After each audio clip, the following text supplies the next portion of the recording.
सद्गुरुवे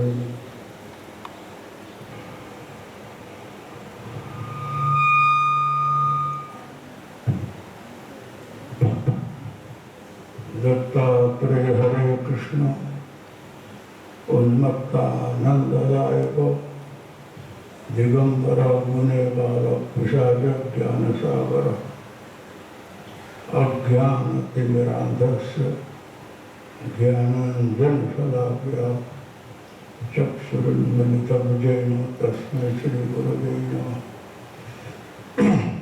उपस्थित साधक भाइयों बहनों, जिज्ञासु वर्ग, विद्वत वर्ग, सभी को मेरी हार्दिक शुभेच्छा है।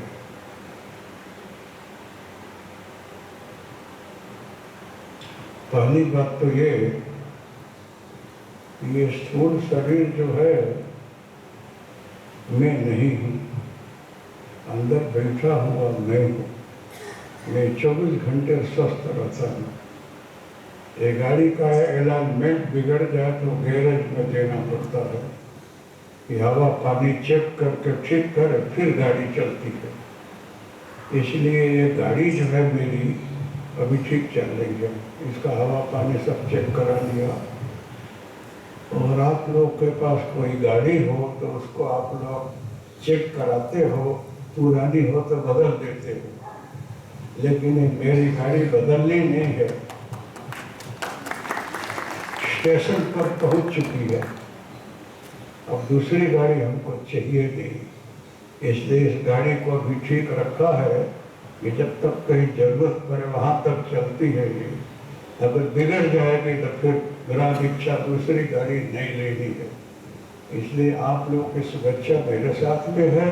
मैं बहुत स्वस्थ हूँ, कोई जात की मुझे तकलीफ नहीं है। आत्मा न कभी बीमार होता है न अच्छा होता है, न जीर्ण होता है न शीर्ण होता है। आत्मा हमेशा 24 घंटे अपने स्वरूप में मस्त है। बम्बे से, दिल्ली से, दूर दूर से लोग आए हैं, इसलिए मैं हिंदी में बोल रहा हूँ, गुजराती नहीं बोलता हूँ।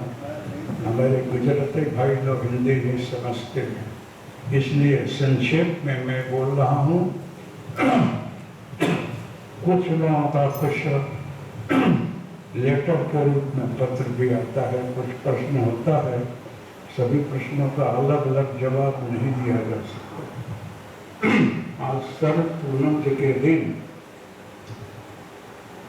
शरद पूर्णिमा का महत्व आप लोगों को खबर है। सूर्य की चांदनी जो है वो जब सूरज चंद्रमा जब निकलता है उसकी चांदनी को पा करके औषधियाँ जो है वो अपने शक्ति से भरपूर हो जाती हैं, औषधि शक्तिशाली बनती है।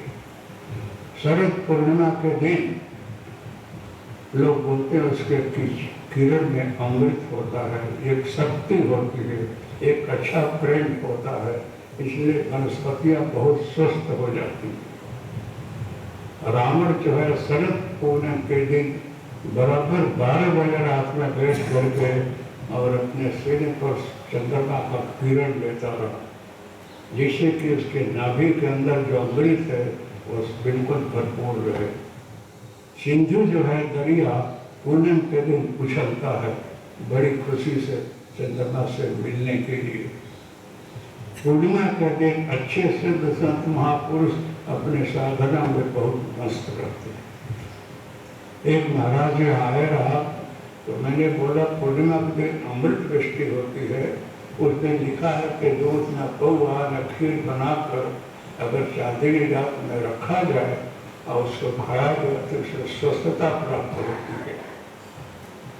लेकिन जरूरत से ज्यादा अमृत पान भी ठीक नहीं है। स्वर्ग भस्म बहुत फायदा करता है, ज्यादा खाओगे तो मुक्ति देता है। हीरा भस्म भी ऐसे ही है, माप में सब सेवन अच्छा है।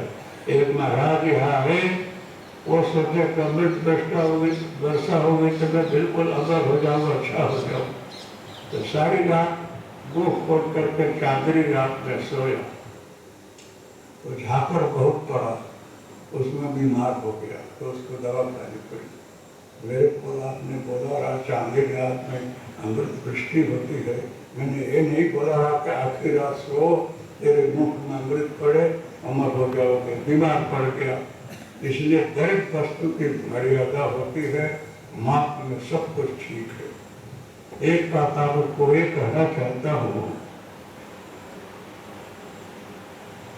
ईश्वर की व्यापकता के ऊपर भगवान साकार भी है, निराकार भी है। दरेक शास्त्रों में, पुराणों में ध्यान की बहुत महिमा है। ध्येय धारणे धातु से ध्यान बनता है, धारण करना। किसको धारण करना? तो वहां अंदर जो बैठे हुए हो, उसी के अंदर वो भी बैठा है। उपनिषद बोलता है कि कहीं डाल पर दो पक्षी हैं, एक एक को देखता है, एक एक को नहीं देखता है। तो ध्यान करने से होता क्या है कि अंदर का जो आपकी निगेटिव थिंकिंग है, खराब विचार है, इधर उधर भागता है, वो स्वस्थ होता है। मन, चित्त, बुद्धि, ये अंदर, उसको अंदर उतार करके, और जो आपके अंदर गंगा बह रही है, सरस्वती, गंगा जमुना के बीच में सरस्वती हो, दिखती नहीं है। ईड़ा पीड़ा सुषुम्ना के बीच में सुषुम्ना नाड़ी है, ईड़ा पीड़ा के बीच में, उसके अंदर उतरना होता है। आपको उतरने नहीं आएगा, लेकिन संकल्प करोगे आप, तो श्वास ले रहे हो, श्वास के अंदर जो है कोई स्वर चल रहा है, ओंकार का, सोहम का। उस स्वर के अंदर आप ध्यान करके उतरोगे तो अपने को खो देने का होता है, मैं है ही नहीं। वो सोहम की दुनिया में उतरने से आप वहां पहुंच जाओगे जहाँ से स्वर आ रहा है और जा रहा है। उसके बीच में कुछ सुनाई नहीं पड़ेगा, कुछ विघ्न नहीं होगा। जो आदमी उसमें उतरता है, उसको कोई विघ्न बाधा नहीं आती है। चाहे कोई नगारा बजाए, कुत्ता भसे, कुछ भी करे, वो बैठा हुआ है। एक पेंटर जो है पॉइंट से मूर्ति बना रहा है, फोटो बना रहा है, वो नाच गान हो, नगारा बजे, कुछ भी हो, वो अपने बोल पेन को पकड़ करके और चित्र बनाने में लगा है। अगर वहाँ से विचलित हो जाए तो नाक, आँख, कान बिगड़ जाए, वो फोटो नहीं बनेगा। एक स्वर्णकार जो दागीना बना रहा है, अगर इधर उधर देखने लगे तो दागीना बिगड़ जाएगा। इसी प्रकार से ध्यानी अगर अंदर बैठे, आँख बंद करना ध्यान नहीं है। आँख बंद करके स्वर के अंदर उतरो, उसके अंदर कुछ सुनाई पड़ रहा हो, वहाँ उतरिएगा तो आप वहाँ पहुँच जाइएगा। और वहाँ जाने के बाद पूर्ण शांति प्राप्त होगी। आपको लगेगा कि आप ऐसी शांति कभी पाई नहीं होगी। तो ध्यान करने से नेगेटिव थिंकिंग जो है, मेरा तेरा, हूँ तू, सुख दुख सब भूल जाता है। और इसी का नाम ध्यान है कि सुख में, दुख में, हानि में, लाभ में, अनुकूलता में, प्रतिकूलता में, दरेक परिस्थिति में आप स्वस्थ हो। इसीलिए ध्यान जो है मुसलमान भी करते हैं, जैन भी करते हैं, क्रिश्चियन भी करते हैं, पारसी भी करते हैं, हिंदू भी करते हैं। दरेक संप्रदाय में ध्यान बहुत जरूरी है। दूसरी बात, चंद्रमा का किरण जो पड़े ना, अच्छे जल में भी पड़ता है, दरिया में भी पड़ता है, गंदे पानी में भी पड़ता है, अच्छे जल में भी पड़ता है। कहीं भी चीज को किरण पड़ता है, उसकी छाया पड़ती है। छाया जो है गंगा में भी है, जमुना में भी है, मैला पानी में भी है, अच्छे जल में भी है। लेकिन चंद्रमा का किरण गंदा नहीं होता, उसको गंदगी स्पर्श नहीं करती है। वो किरण है, वो छाया है। छाया हमेशा शुद्ध है। पानी में तो मैला हो, गंदा हो, कैसा भी हो, लेकिन चंद्रमा का किरण जो है, छाया, वो वही एक ही है। एक को हम बहुस्वामी, एक को हम द्वितीयो नास्ति। एक भाषा में परमात्मा एक ही है, वो अद्वैत है, वो सबके अंदर है, चाहे गरीब हो, धनी हो, छोटा हो, मोटा हो, सबके अंदर वो विराजमान है। लेकिन हमारी दृष्टि ऐसी नहीं है कि हम देख सके। हम ब्राह्मण है, आप क्षत्रिय हो, वो पटेल हैं, वो गंगी है, वो धोबी हैं, इस दृष्टि से हम देखते हैं। लेकिन बहुत गहराई में जाओ, तुम्हारी जाति वर्ण संप्रदाय नहीं है, अंदर बैठने वाला है एक ही है वो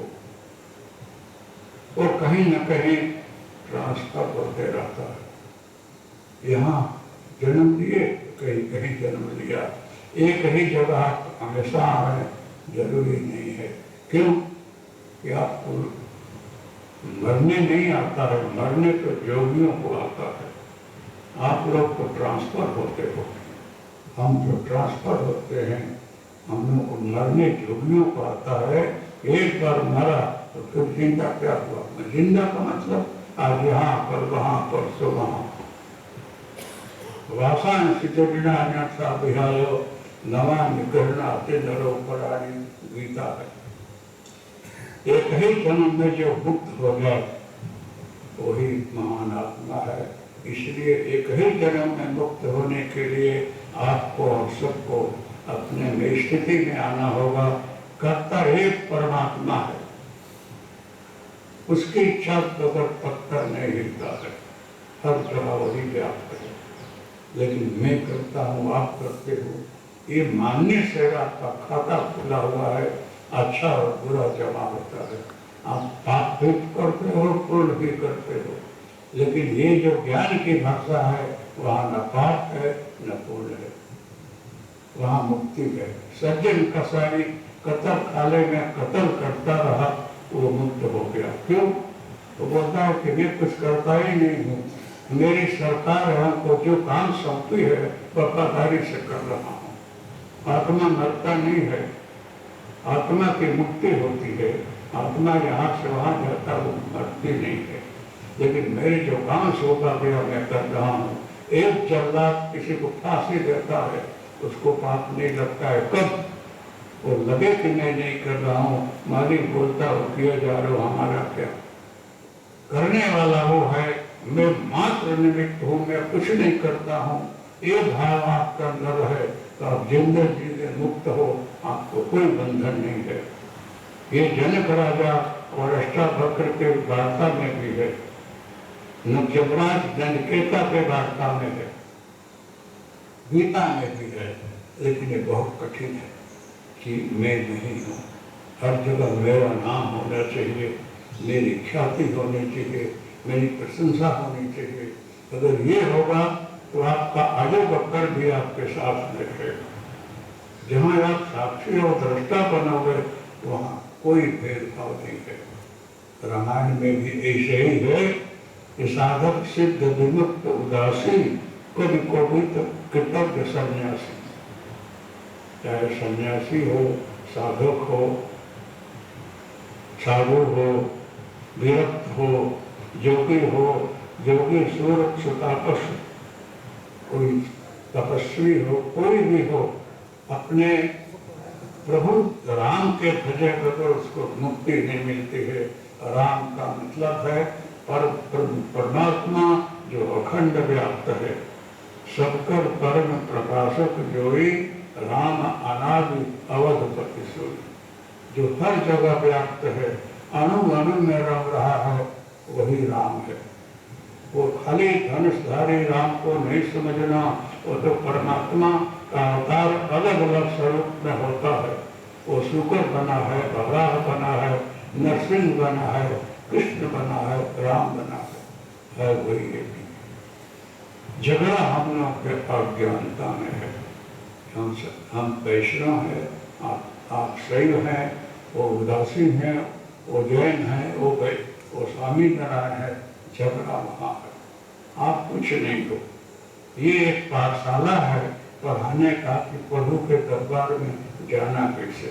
रास्ता सबका एक है, जाने का मार्ग अलग अलग है, वाहन अलग अलग है। इसलिए प्रभु के दरबार में जाने के लिए भेदभाव नहीं है। यहाँ आप भले कुछ अपने को मान ले, लेकिन आप न जैन हो, न बौद्ध हो, न स्वामीनारायण हो, न वैष्णव हो, न शैव हो, सब कुछ हो। पढ़ने के लिए पाठशाला है, ये संप्रदाय है, ये धर्म नहीं है। आप किस धर्म के हो, धर्म की परिभाषा ये नहीं है। धर्म तो ऐसा है जो सारे सृष्टि को धारण करता है, जो सबको, गरीब हो, धनी हो, पशु हो, पक्षी हो, सबके अंदर वर्तमान है। और जो सच्चाई हो, न्याय हो, ईमानदारी हो, जो शुभ मार्ग में चल रहा है, सारे अच्छाइयों जो धारण किया हुआ है, वो धर्म है। अहिंसा हो, सत्य हो, ये सब में है। सभी संप्रदाय इसको मानता है। इसलिए भेदभाव हम लोग अपने में रखते हैं अज्ञानता में। ईश्वर में कोई भेदभाव नहीं है।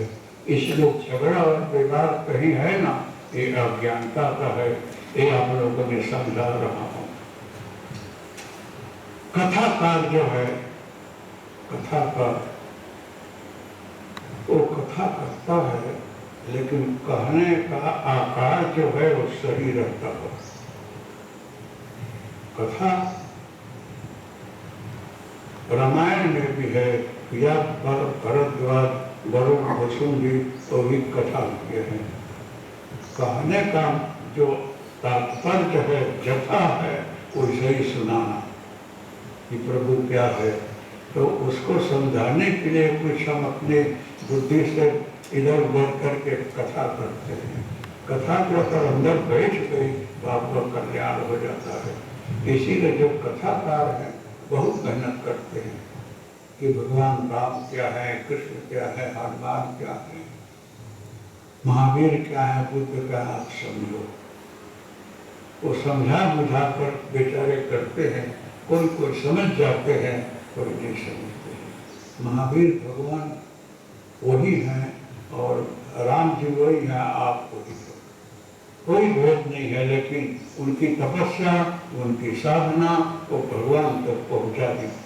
आपके अंदर जो विराजमान आत्मा है उसी का स्वरूप है, लेकिन आप अपने मन चित्त बुद्धि को संसार में डाले हुए हो। ये मेरा है, तेरा है, हम है और आप हैं, इसलिए हम भटक रहे हैं।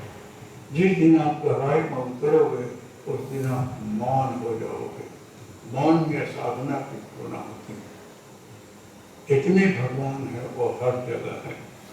मैं आपको ध्यान में बैठा हूँ, आप कहीं आवाहन करो तो आपको महावीर भगवान दिखने लगेंगे, वो आपको कुछ बोलेंगे, लेकिन आप मानोगे नहीं, सोचोगे कि महाराज कुछ इल्म करके बता दिए, इसलिए मैं नहीं कुछ करता। मैं बैठा हूँ तो आपको हनुमान जी दिखेंगे। मैंने सबकी बंदगी की है। हमारे हृदय में आप महावीर भी हैं, बुद्ध भी हैं, नेमिनाथ है, राम है, कृष्ण है, शिव है। क्यों कि मैं भेदभाव नहीं रखा हूँ। देखो आप लोग, एक जगह कुछ प्रसंग है, आपको सुना दो। जो आपको प्रश्न है इसी में शायद आपका समाधान हो जाए।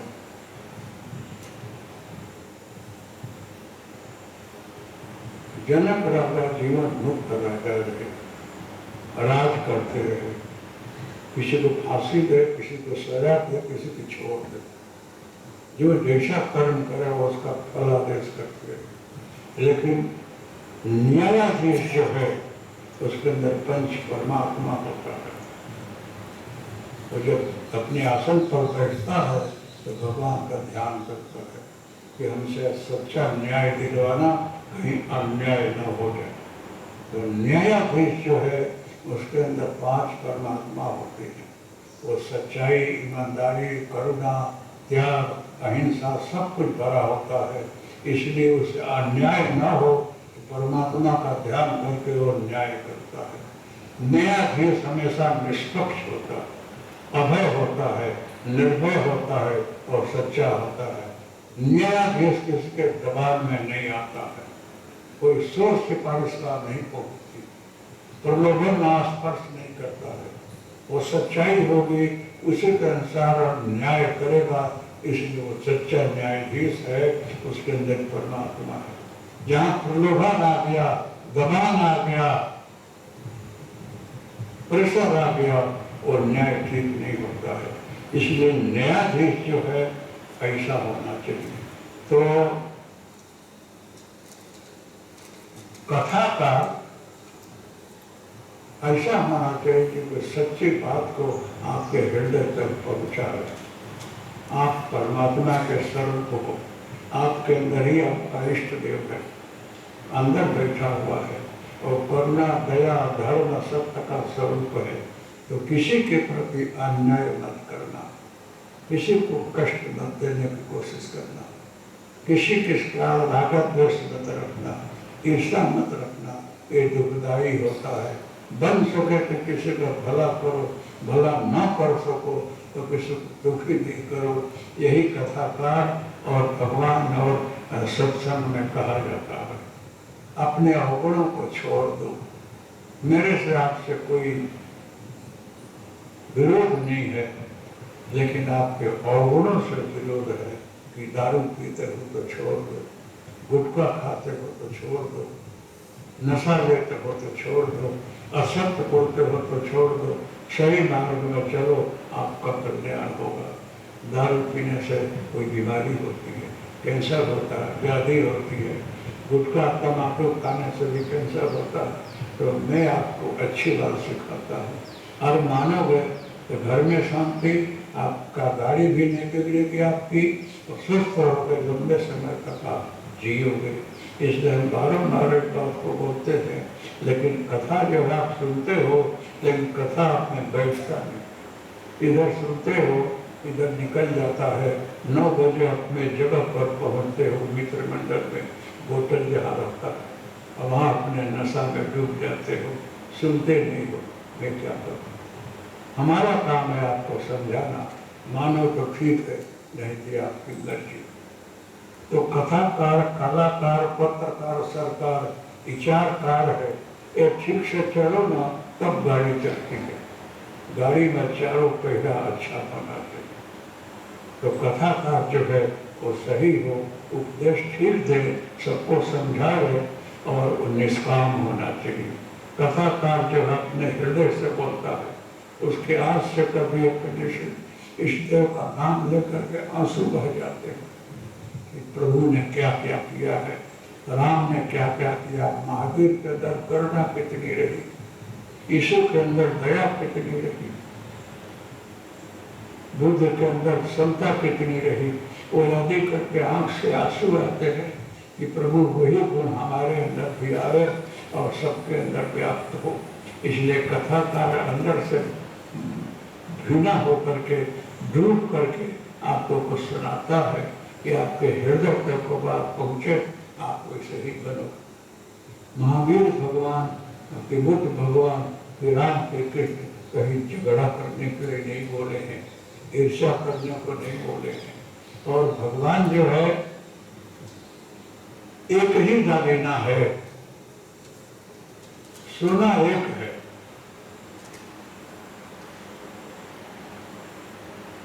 अष्टवक्र जनक को बोल रहे हैं कि जनक देख, यक्तम पश्यसि तत्रैक तमैवं विभासते। अगर तुम देखो ना, एक ही सोना में सब मूर्तियां बनी हुई है, कंगन है, दागिना है, बगड़ी है, कर्णफूल है, सब में सोना एक है, लेकिन आकार अलग अलग है। सब में एक ही तत्व है। महावीर का कोई मूर्ति नहीं है, भगवान दत्ताराम तो कोई मूर्ति नहीं है, उस स्वरूप में आकर बोध दिया है, लेकिन बोला है कि सब जगह एक ही तत्व है, तो मैं सर्वत्र व्याप्त हूँ। अगर आप राम मंदिर में जाओ और शंकर के भक्त हो तो राम के अंदर शिव का दर्शन करो कि प्रभु आप दयालु, आप इस रूप में बैठे हुए हैं, आपके चरण में दंडवत है। तो उसी मस्तक जब नवे धनुष बाण ले भाव, मैं जानता हूँ कि आप राम ही हो, यहाँ कृष्ण बने हो, लेकिन मेरी मानता वो धनुष राम में है, तो आप मेरे राम रूप में दर्शन दो, तो कृष्ण राम बनकर दर्शन दिए। आपकी जैसी भावना होगी वहाँ वही दर्शन होगा। लेकिन आपके अंदर विवाद है, झगड़ा है, हर जगह आप अपने ही स्वरूप को लेकर खड़े हो कि यहाँ वही रूप, यही भगवान हमारे हैं, वही झगड़ा, वही विवाद है, वही अशांति है, वहाँ अहिंसा नहीं है, हिंसा है। आप नहीं समझते हो। मैं अभी भी सबको बोलता हूँ कि मुझे मस्जिद में ले जाओ कहीं और सब मुसलमान फकीर को आप आमंत्रित करें, मैं आऊँगा खुदा के दरबार में, खुदा की बंदगी करूँगा। आप सभी मुसलमानों को सभी पीर पैगंबर की झांकी करा दूंगा। अगर सही हो तो हमको बुलाकर पर्चा ले लो, बोलो ना सही हो तो मैं फकीर बन जाऊँ। अगर सही हो तो आप विवाद को छोड़ करके आस्तिक रास्ते में उतरो। हर जगह खुदा है, हर जगह अल्लाह है, हर जगह राम है, हर जगह रहीम है, हर जगह शिव है, हर जगह आदम है, वो अनेक स्वरूप में है। अपने अनुरूप अपने सर्व की बंदगी करो, झगड़ा मत करो। लेकिन अज्ञानी लोग विवाद में उतरते हैं और झगड़ा विवाद में अशांति में पड़ जाते हैं। उनको लगता है कि बस इसी रूप में भगवान है। आपको खबर नहीं है कि राम की कहते किसको है, जो हर जगह व्याप्त है, सब में रम रहा है, सबका ध्यान देकर कल्याण कर रहा है, वो राम। रमनते जगन्मी जस्मिन मैंने साहित्य रामा, वही राम है। इसलिए बोलते हैं अष्टावक्र की, है जनक किम प्रथम भाषते स्वर्ण परंपरा कंकर में, नूपुर में, गहना में, आभूषण में अलग अलग स्वरूप है, सब में सोना एक है, कोई भेदभाव नहीं है। हमको अगर कोई जैन बद्धू बुलावे तो लाऊं में देरासर में, और वहाँ राम कृष्ण हनुमान कृष्ण महावीर सबकी झांकी कराऊं। बोलो, बोलाकर अभी मेरा शरीर है, परीक्षा दे लो।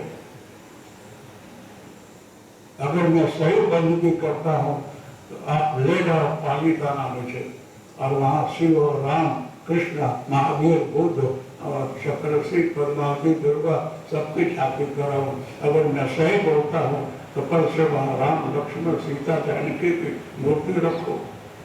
खाली वो महावीर की जगह नहीं है, और यहाँ खाली जो है शंकर और दत्त की जगह नहीं है, सभी देव यहाँ विराजमान है। अपनी दृष्टि बदल दो, दर्शन करो, विवाद में मत करो। लेकिन हमको ज्ञान नहीं है तो झगड़ा करना है।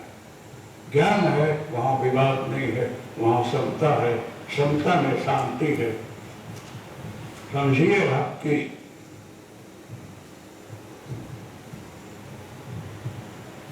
सत्ता सोना संपत्ति जो है, सत्ता सोना संपत्ति बहता पानी जान। सत्ता है, संपत्ति है, स्वर्ग है, ये बह रहा है। ये आज है, कल नहीं रहेगा। लेकिन सत्ता उसको बोलते हैं कि जो सच्चाई में चल रहा है। वो चलता है लेकिन बदलता नहीं है। ईश्वर की गति गतिमान है, लेकिन वो सब एक ही है, बह रहा है। गंगा वही है, बह रही है। सोना में शांति नहीं है, संपत्ति में शांति नहीं है, सत्य में शांति है। तो अच्छे ज्ञानी लोग सद्बुद्धि सत्कर्म में जो है वो समझ कर चलते हैं, भेदभाव नहीं रखते हैं। हर जगह समता रखो, ध्यान करोगे आप तो आपका सारी बुद्धि विचार बदल जाएंगे, कहीं भेदभाव नहीं रहेगा। इसलिए मैं कहीं झगड़े विवाद में नहीं पड़ता हूँ और अपने साधना में ध्यान में मस्त रखता हूँ। तो सत्संग उसको बोलते हैं कि जहाँ सच्चाई में सत्य का संग हो। सत्संग करने से विचार बदलता है, सच्चाई समझ में आती है, भगवान में प्रीति और भक्ति बढ़ती है, उसको हम सत्संग बोलते हैं। भगवान शंकर ने काव्यशून्य को बोला, पशु तुम जाहि करो सत्संग, कुछ दिन सत्संग करो तुम्हारा भ्रम मिट जाएगा। काव्यशून्य को लगा कि राम परमात्मा है और वो मानुष बनकर आए हैं और उनको नाक फांस ने बांध दिया तो कैसे भगवान हो सकते? वो खुद संकट में पड़े हैं, नहीं समझ में आया कि भगवान की लीला है। भगवान की लीला समझना सरल नहीं।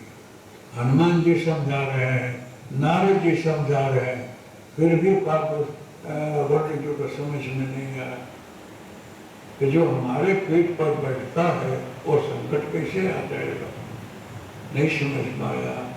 उनकी माया बड़ी कठिन है, भगवान को समझना। वो आए हैं तो नाक फांस टूटा है, अहंकार आ गया। अहंकार आने के बाद भी शंकर मिल रहे हैं, वो बोलते हैं बसुंडी के पास जाओ, कथा सुनोगे सारा भ्रम दूर हो जाएगा। एक गरुड़ अपने से नीचे जाति पक्षी के पास जाकर सत्संग करे तो उसका अहंकार चला जाता है। मैं बहुत बड़ा ऑफिसर हूँ, PhD हूँ, MA हूँ, मैं फकीर के पास क्यों जाऊँ? अरे भाई, फकीर जो है सब पचा कर बैठा है, वहाँ जाओगे तो अहंकार की जो बीमारी बन जाएगी, तेरे स्वरूप का ज्ञान हो जाएगा, सही बात तुझे समझ में आएगी, इसलिए वहाँ जाना चाहिए। इसलिए जाना चाहिए वहाँ।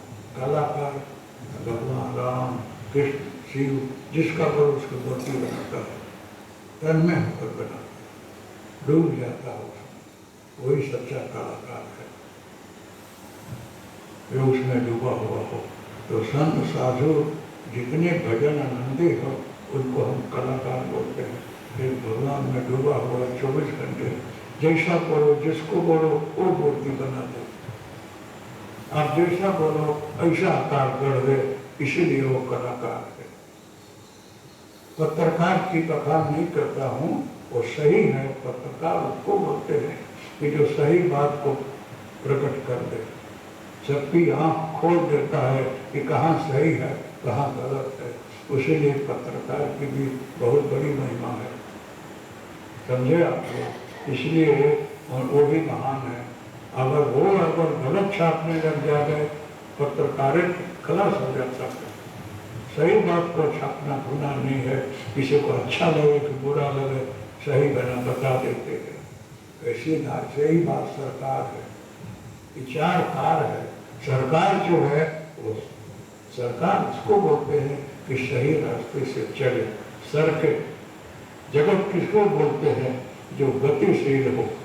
जो गतिशील है उसका नाम जगत, और जो सड़क रहा है, चल रहा है, उसका नाम सरकार है। लेकिन सही रास्ते चलना चाहिए, उसके राज्य में अन्याय न हो, अत्याचार हो न हो, व्यभिचार न हो, ठगाई न हो, चोरी न हो, घूसखोरी न हो, वो सरकार है। जिस राज्य में घूसखोरी बढ़ जाए, पैसा लेकर काम होने लगे, घूसखोरी बढ़ जाए, पैसा लेकर और सब काम करते हैं, वहाँ सुख नहीं होता। जितने लोग घूस खाते हैं, पैसा लेकर के सरकार के पगार के अलावा जो कुछ करते हैं वो सुखी नहीं होते हैं। आप देखना, उनके परिवार में 50 रुपया भी आएगी, छोकरा हो छोकरी हो पत्नी हो बीमार पड़ेगी, कुछ कष्ट होगा, वो सारा पैसा उधर चला जाता है, रहता नहीं। जहाँ सच्चाई है, न्याय है, वही भगवान का वास है। इसीलिए जहाँ पर जिसको नियुक्त किया जाए वो सच्चा होना चाहिए। उसको एक रोटी खाने को मिले, लेकिन सच्चाई से सेवा करता है, उसका शरीर छूटने के बाद उसकी पूजा होती है। लेकिन हमको इसका ज्ञान नहीं है। जिस देना कहने प्रकार रहा सुखी हो जाए, घर में पैसा आ जाए, अन्याय हो तो भी पैसा लेकर मैं काम कर दूंगा, ऐसा वो करता है ना, वो सुखी नहीं होता है। चाहे किसी को अच्छा लगे तो बुरा लगे, मैं सही बात बोलता हूँ, क्योंकि सच्चाई है वो कड़वी दवा होती है, वो लेकिन वो बीमारी मिटाती है। चलते में एक भाई आए, लेकिन मेरे यहाँ सब बीमार ही रहते हैं, क्या बड़ा बाधा आ गया है। मैंने बोला करते क्या हो? तो कस्टम ऑफिसर रहे, मैंने बोला खाना पीना बंद करो, मतलब ठीक हो जाएगा। तो खाना पीना क्या, न खाऊं तो शरीर कैसे चले। हम बिलो खाना नहीं, ऊपर का जो है वो सब छोड़ दो।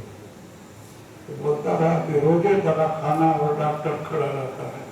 मैंने बोला जो सरकार देती है उसी में जीवन निर्वाह करो, लेकिन आप 4 पीढ़ी के लिए चिंता करते हो। उसने बंद कर दिया। दूसरे महीने के बाद आया कि सारी बीमारी मिट गई, अब न डॉक्टर आता है न कहीं जाता है, घर में शांति हो गई है, बहुत सुख हो गया मेरा। आपने बोला अच्छा नहीं लगा, लेकिन आप मुझे लगता है कि सही है। जितने भी लोग हैं घूस खाने वाले, पैसा लेकर काम करने वाले, उनको मेरा बोध है कि भगवान को साक्षी में रखो, खर्चा कम करो और उसी में जीवन निर्वाह करो। ईश्वर आपका कल्याण करेगा।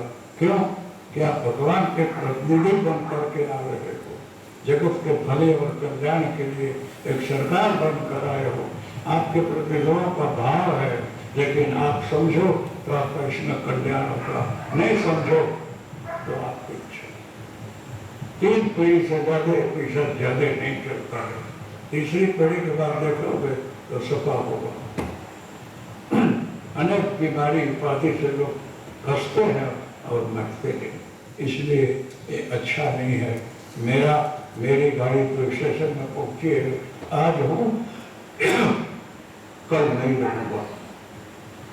मेरे जीवन जो है इसे ही बीत गया और बहुत ईमानदारी से भजन किया, प्रपंच में नहीं पढ़ता हूँ, कहीं जाता भी नहीं हूँ।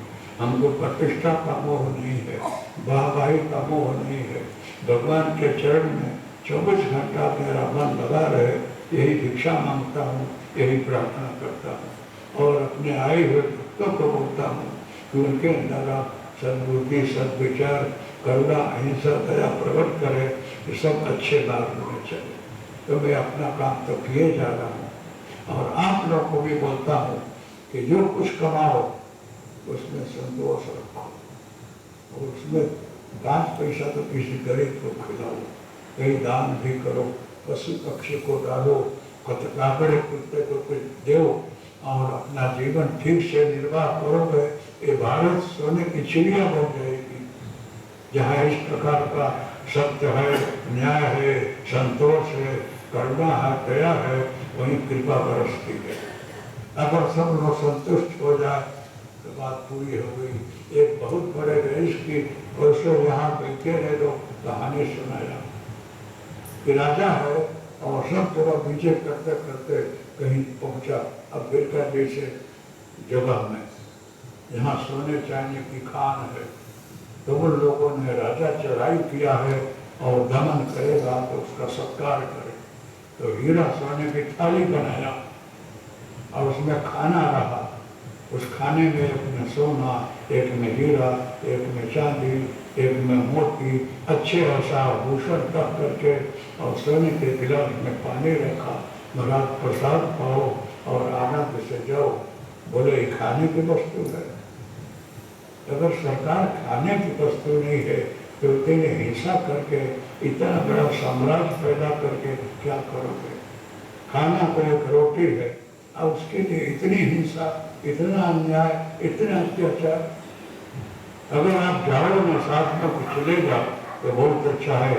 इसे हम हीरा सोना चांदी आपके थाली में पड़ रहे खाने को खाओगे रोटी, लेकिन उपाधि बहुत कर रहे हो। जाना है आपको 1 लाख, कभी सुना नहीं है कि ऊपर से किसी के लिए विमान आया है। सब लोग जाते हैं, लेकिन आए हैं सो जाएंगे। राजा रंग फकीर, एक विमाने चढ़ चले, एक बधे जंजीर। एक के लिए ऊपर से विमान आता है, एक के लिए सापा डालते बांध कर ले जाया जाता है। इसी का नाम संसार है। राजा राम बापा के लिए विमान आया, अनपढ़ आदमी खेड़ू आए गए तो खिलाते रहे और प्रभु की भक्ति करते रहे। और जलाराम बापा के लिए विमान आया। धन्ना भगत बोला कि विमान आवे तो हमको बोलना कि बोलूंगा धन्ना। जब विमान आया, पापा चढ़कर जा रहे थे तो धन्ना आ रहा था। बोला धन्ना आना है, तो देखा मेरे तो बप्पा है, सोने के विमान में बैठा है। बोला बप्पा जाओ, मैं फिर कभी आऊँगा। उसको लगा सपना आया, आंखों सुना तो बप्पा गए। तो उसको सही लगा कि खरेखर जो है, जो अच्छे नियम नीति नियम से जीता और आता है, उसके लिए विमान आता है, इसमें कोई शंका नहीं है। साधु हो, सन्यासी हो, फकीर हो, कोई भी हो, साधु सन्यासी फकीर तो सम्राट है, भिखारी नहीं। जो भीख मांगता है हर जगह, आज जो जनता को ठप करके अपने भेद की सुरक्षा करता है, उसे बड़ा पाखंडी कोई नहीं। वो बहुत लंबा नहीं चलता है, थोड़े दिन में सब बात प्रकट हो जाती है। सन्यासी उसको बोलते हैं जो सत्य में जिसका न्यास हो, जो सच्चाई में डूबा हुआ हो, हमेशा ईश्वर में बन करके रहता हो, अनाश्रुति सहज में जो आ गया उसमें खा करके मस्त भक्ति करता हो, उसको हम सन्यासी बोलते हैं। सत्य में न्यास। साधु उसको बोलते हैं जो रामायण में भी लिखा है कि साधु के कितने गुण हैं। कपास के तरह से होते हैं कि अपने चमड़ी को, नस नस को दूसरे को दान करके और खुश होते हैं। हमेशा किसी के भलाई में, कल्याण में अपना जीवन बिताना, आज अपने खा लिया कल की चिंता नहीं, उसको हम साधु बोलते हैं, सन्यासी बोलते हैं। त्यागी उसको बोलते हैं। कपड़ा नहीं पहनने से त्याग नहीं होता है।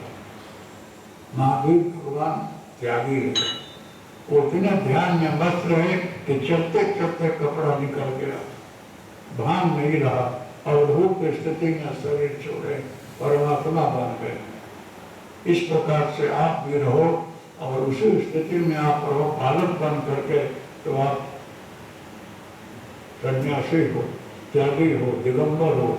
दिगंबर का मतलब है कि दिक अंबर दिगंबर हो, दिशा ही जिसके लिए वस्त्र हो, वो दिगंबर है। 2 बरस का बच्चा नग्न आपके सामने नाच रहा है, 2 बरस की बच्ची नाच रही है, अपने को हंसी खुशी होती है, प्यार आता है, गोदी में लेते हैं। क्यों? जगत का भान नहीं है उसको, इसलिए वो दिगंबर है। व्यास जी जा रहे हैं और गोपियां जो कपड़ा पहन ली। सुखदेव जी दिगंबर जा रहे हैं, किसी को कुछ नहीं है। क्यों? उनको कुछ ज्ञान ही नहीं संसार किया। तो जिसको संसार का बोध और ज्ञान हो, वो दिगंबर नहीं है। जिसको धर्म पैसा में, वैभव में, संपत्ति में आसक्ति हो, वो दिगंबर नहीं है। दिगंबर कोई संप्रदाय नहीं है, कोई पंथ नहीं है। दिगंबर एक स्थिति है जो अपने आप आ जाती है, सहज ही आ जाती है। ईश्वर मैं बनकर डूबा रहे, वो दिगंबर है। कोई संप्रदाय नहीं है, कोई पंथ नहीं है। इसलिए दिगंबर तो जैन में, वैष्णव में, सन्यासी में, सब में होते हैं। लेकिन ऐसा हो तो ये संसार में साधु सन्यासी महात्मा नहीं है, ऐसा नहीं, बहुत है। न हो तो जगत चले नहीं, लेकिन वो भी हैं और पाखंडी भी है। कैसे पहचाने? इसलिए मैं आप लोगों को बोलता हूँ कि सावधानी से अपने अंदर उतरो। आपके अंदर परमात्मा बैठा हुआ है, उसका ध्यान करो। ध्यान करने से सच्चाई प्रकट होती है। तो मैं ध्यान जो कराता हूँ उसमें सही अनुभव होता है। दत्तात्रेय हमको मिले तो क्या चाहिए? मैंने यही मांगा कि सारे विश्व को शांति मिले और सब लोग सही मार्ग में चले, सबका कष्ट दूर हो, रास्ता सही दिखे। ऐसा कुछ बोले तो बहुत कठिन है, लेकिन हरिओम तस्य जय गुरुदत्ता। एक साधु संत सन्यासियों के एक अमूल्य देन है, ये आभूषण है, एक मंत्र नहीं है, इसमें संप्रदाय नहीं है, एक औषधि है ध्यान की। जो भी इसको खाएगा उसको ध्यान लगेगा, चाहे हिंदू हो, मुसलमान हो, क्रिश्चियन हो, पारसी हो, कोई भी खाए उसको ध्यान लगेगा और लगता है। हम लोग फौरन तक जाए, क्रिश्चियन लोगों को ध्यान में बैठाया, उनको भी ध्यान लगा, बड़े बड़े लोगों को ध्यान लगा। मैंने पूछा what is your experience? About this mantra. वो लोग बोले बापू विकांत एक्सप्लेन अबाउट हरिओम तस्य जय Gurudatt, what is the Hariom तस्य जय गुरुदत्त। क्रिश्चियन लोग भी इसको करते हैं, जैन लोग भी करते हैं, बौद्ध लोग भी करते हैं। एक बौद्ध धर्मावलंबी आया रहा मेरे साथ, कैसी अग्रवाल रहे कहीं बैठे होंगे, उनके सामने उसको ध्यान में बैठाया तो महाकाली, दुर्गा, सभी देवी देवता दिखने लगे और बुद्ध भगवान भी दिखने लगे। वो बोलता है कि इस मंत्र में सारे देवता दिख रहे हैं, बाद में एक हो जाते हैं। तो बोलता है कि हमारे में किसी में कोई भेदभाव नहीं है। गोल्ड में जैसे आभूषण अलग अलग होता है, तब तो एक होता है, वही बात यहाँ है। सब लोग एक छत्र के नीचे ला करके भगवान की बंदगी करो, जिसको जिसका भजन करना हो करो, लेकिन भेदभाव नहीं होना चाहिए। जहाँ भेद है, द्वेष है, राग है, वहाँ भगवान नहीं है, वहाँ विवाद है, अशांति है, झंझट है। इसलिए सारे भेदभाव को हटा करके आपस में सबके अंदर वो कही है, गंदा पानी हो, खारा पानी हो, मीठा पानी हो, चेतना की छाया सब में पड़ती है। छाया कभी गंदी नहीं होती है, वो नमकीन नहीं होती है, मीठी नहीं होती है, वो छाया हर जगह ये कही है। इसलिए मेरा कहना ये है कि हर जगह सत्ता रखकर सबके अंदर करुणा और दया रखो। किसी गरीब को आप तिरस्कार मत करो, किसी के प्रति कुभाव मत रखो, सबको प्रति दया और रहत रखो, सब सुखी रहे, ऐसा करो। पैसे में नंबर 1 आ जाऊं ऐसा मत सोचो, भक्ति में नंबर 1 आओ तो अच्छा। हर जगह भगवान व्याप्त है, ऐसी आप दृष्टि रखोगे तो आपका न्याय होगा। आपके घर में अशांति है, दुख है, दर्द है, इसका कारण आपके अंदर कुछ है, उसको हटा दो। हर जगह वो व्याप्त है, आपके पीछे पीछे है, ऐसा मानकर चलोगे तो आपका कल्याण होगा। इसलिए ये चारों पहिया ठीक से चले। कथाकार बेचारे क्या करें। यहाँ नरसिंह मेहता जी हो चुके, नरसिंह मेहता को समझना बहुत मुश्किल। नरसिंह मेहता जो रहे वो सब जगह जाते रहे। भले नागपुर लोग बोले कि हमारे नरसिंह, लेकिन उस समय उनका बहुत विरोध हुआ, कोई समझा नहीं उनको। लेकिन नरसिंह मेहता भाव में, भक्ति में डूब करके काव्य लिखे हैं। उस काव्य को गहराई से पढ़ो ना, आंख से आंसू आ जाए। हरिजन हो, बंगी हो, कोई भी मानव हो, सबके अंदर वही वही दिख रहे हैं। जब कबीरदास जी को बोले नरसिंह मेहता को कि आप जो है कृष्ण के भक्त हो, भगवान कृष्ण को देखे हो तो मुझे दिखा दो। कबीरदास जी बोले आओ जरूर दर्शन कराऊंगा। नरसिंह मेहता ने बोला और ध्यान में भगवान कृष्ण की प्रार्थना किया कि प्रभु नरसिंह बहुत बड़ा क्या नाम की ये कबीर बहुत बड़े अच्छे साधक हैं, बहुत नाम है, उनको आप दर्शन देना, जिससे उसको समझेंगे आप मुझे मिले हो, फिर जरूर दूंगा, आने दो। रास जमी नरसिंह मेहता कीर्तन करने लगे, कृष्ण में विभोर हो गए। बोले कि आपको दर्शन हुआ हो कि नहीं, मेरे को नहीं हुआ। फिर बोल रहा है नरसिंह मेहता कृष्ण से, उसको दर्शन नहीं हुआ, दर्शन कर दे। तो बोले कि मैं तो तेरे साथ रास ले रहा था, सबके साथ, उसको दर्शन न हो तो मैं क्या करूं, उसके आंख में कुछ तकलीफ होगी, लेकिन नहीं, उसको कुछ भी करो आप, दर्शन दो। तो दूसरे दिन फिर रास जमी और नरसिंह मेहता भाव में डूब गए। और उसके बाद भगवान कृष्ण का हाथ पकड़ करके और ले गए कि लो कबीर कर लो दर्शन। कबीरदास जी बोलते आँख तो खोलो, तो नरसिंह मेहता खुद का हाथ खुदे पकड़े रहे। बोले ये क्या हुआ, देवम भत्वा देवम जजे, देवता बन करके देवता की उपासना करनी चाहिए। जो साधक ईश्वर में डूब करके भजन कर